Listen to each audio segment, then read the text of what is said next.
اللهم صل نبی کریم صلی اللہ علیہ وسلم سوئے یہاں تک کہ آپ صلی اللہ علیہ وسلم خراٹے لینے لگے۔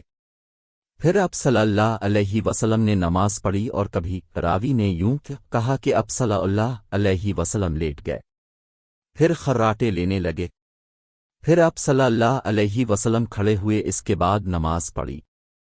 پھر سفیان نے ہم سے دوسری مرتبہ یہی حدیث بیان کی عمروں سے، انہوں نے قریب سے، انہوں نے ابن عباس رضی اللہ عنہما سے نقل کیا کہ وہ کہتے تھے کہ ایک مرتبہ میں نے اپنی خالہ المومنین میمونہ رضی اللہ عنہا کے گھر رات گزاری تو میں نے دیکھا کہ رسول اللہ صلی اللہ علیہ وسلم رات کو اٹھے۔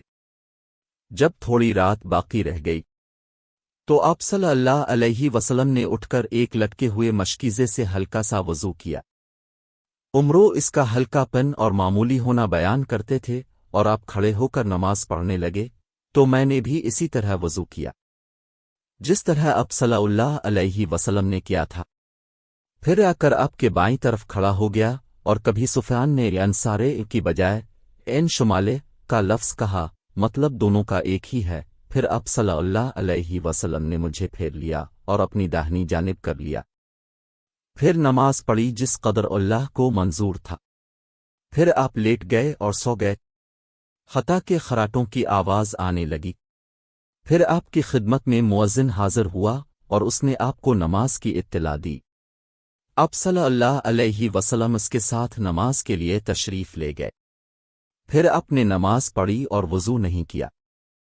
سفیان کہتے ہیں کہ یہ ہم نے عمروں سے کہا، کچھ لوگ کہتے ہیں کہ رسول اللہ صلی اللہ علیہ وسلم کی آنکھیں سوتی تھیں، دل نہیں سوتا تھا۔ عمروں نے کہا میں نے عبید بن عمیر سے سنا، وہ کہتے تھے کہ انبیاء علیہم السلام کے خواب بھی وہی ہوتے ہیں۔ پھر قرآن کی یہ آیت پڑھی، میں خواب میں دیکھتا ہوں کہ میں تجھے ذبح کر رہا ہوں۔ اللهم صل